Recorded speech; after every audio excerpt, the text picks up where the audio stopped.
Secret versus Welcome to EU. The names are switched on the top now, but that is going to be Evangeline Lewis and SSDS versus Lysis, Lepane, and Sonika. Now, first game of the series went to Team Evangeline, looked to be completely outplayed. That second game looked like Evangeline's team was going to take it home, but really big turnaround by Lysis eating that trap, and let's see what happens here. Is Evangeline's team just going to keep the same strategy and really close out the game more, or are we going to see any switch ups in strategy? Yeah, I kind of feel like tunneling the red is the best thing to do for either team, but I feel like Avenge's teams thus far has been pretty good about the CD management.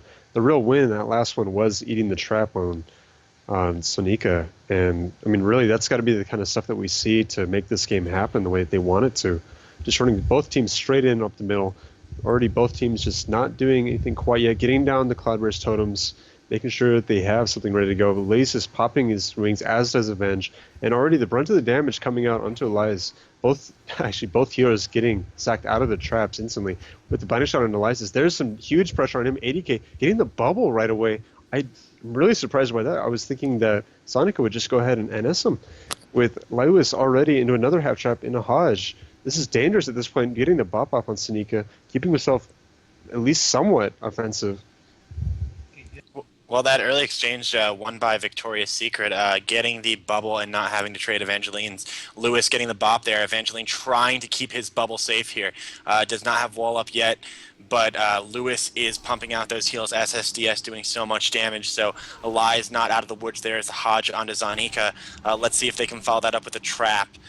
Does not look like anything's going to land right now, so Lysis going to receive some of those heals. Lewis into the trap. Evangeline taking some pretty big damage. Lewis is going to try to top him off here. Lysis dropping back to 50. There's the trap onto Sonika. Big damage on Lysis, and there's the Spirit Link. Evangeline also taking big damage, but he is going to use that bubble and try to save Lewis's Spirit Link, so let's see if he can top himself here in the bubble and get the pressure back out. Sonika goes into those roots, and that is the full Hodge. Lysis taking big damage. Sonika can't get out of this. Let's see what they can follow up on Elias with. There is the bop onto Sonika. Smart use, not blowing it too early, and Elias is back to 70%, but down to 50. It's just so spiky in these rec games. Yeah, the teams are just going up and down over and over. And Lewis actually using the link not even a minute or two after Sonika was. Sonika using that NS right there. And Lysis has nothing left at this point. He might just go down 60k, 50k, getting a nice little Unleash hill right there, topping himself back up a little bit, but using a sack right there and getting it CC'd right away. He's done it 9k, 0k. He's just going to die instantly right there. And, you know, once again, it's the same sort of story where the games are just so spiky, where the team that gets that CC perfectly, gets the cooldowns out, and just rotates them a little bit slower than the other one is going to lose. I mean, right there, we just saw them using the link after the other team, and that was basically the game. They just had more damage left over. Yeah, I mean, that had a very similar sort of format to the second game of the series. The difference that time was had the Spirit Link, used it very well from Lewis, forced about a minute after Sonika's, but ultimately, just like Meta said there, getting the cooldowns just a couple seconds earlier, 20, 30 seconds, and that translated into a kill onto Elias there. I mean, really nothing left. Excellent job using the sack to get the full trap off of Sonika, and temporarily topped, but with PHS, so much potential damage. I mean, you saw Elias go from 100 to 0 with no wings out there from Evangeline. Just that's the kind of power that has, and especially in a Ret matchup where Rets are such a vulnerable class, that is something to keep your eye on. Very, very big class vulnerability. Might do some pretty solid damage and have excellent utility, but just so easy to blow up in the duration of 1 CC on a healer. Yeah, and you know, at this point, I'm just kind of hoping that the match ends up going to the next round. I want to see this EU team pick it up this match and bring it back into where I feel like it should be. You know, and I kind of see something kind of interesting. I see SSDS using poison ammo. Usually I would see a frozen ammo, but he's not using the slow, which I guess in one way does make sense with Evangeline having his own slow, but I'm kind of interested as to, you know, maybe that's making some kind of damage and difference, or difference in damage rather. I didn't see Lapian using the same thing. Maybe I missed it though. Yeah, well, I think that he is acknowledging the fact that a lot of that red damage does come at a slight range, and it didn't really seem, especially on that past Blade's Edge, like they could really, really pull away. So maybe this time on Tiger's Peak, a little more room for a reset, running back behind pillars. But can guarantee, as I follow Evangeline here out of the gate, he is going to be charging straight in. Once he commits, he is going to go. Sometimes he likes to pull back and try to bait Eliza's in a little bit, but they're definitely going to push up once they really commit to a full offensive. Yeah, and the first thing I see is SSDS choosing to go ahead.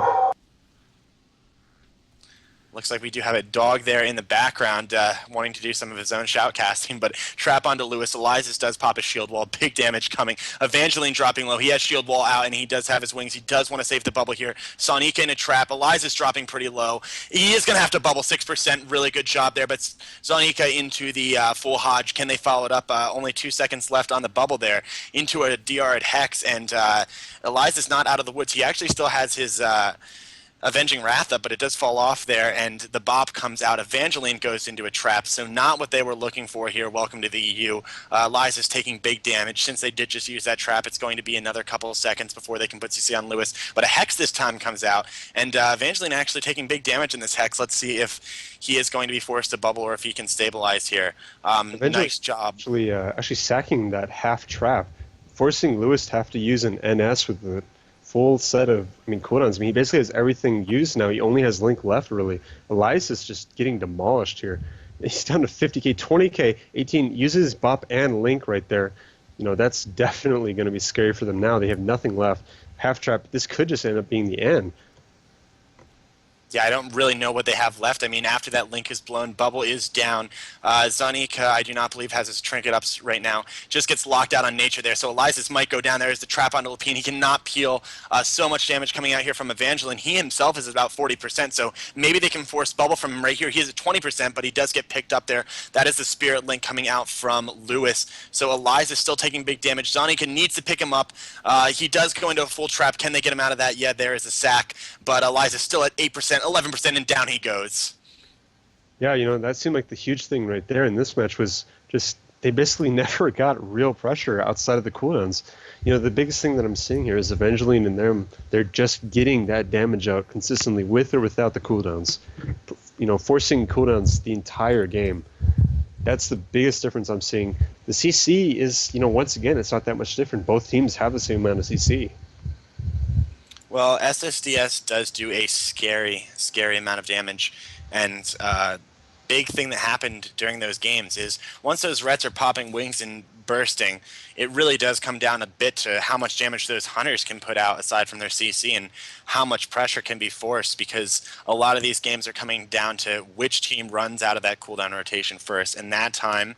And the majority of that series, Welcome to EU, just running out a little sooner than Evangeline's team. And once they don't have any cooldowns left for the red, it is a guaranteed kill every time.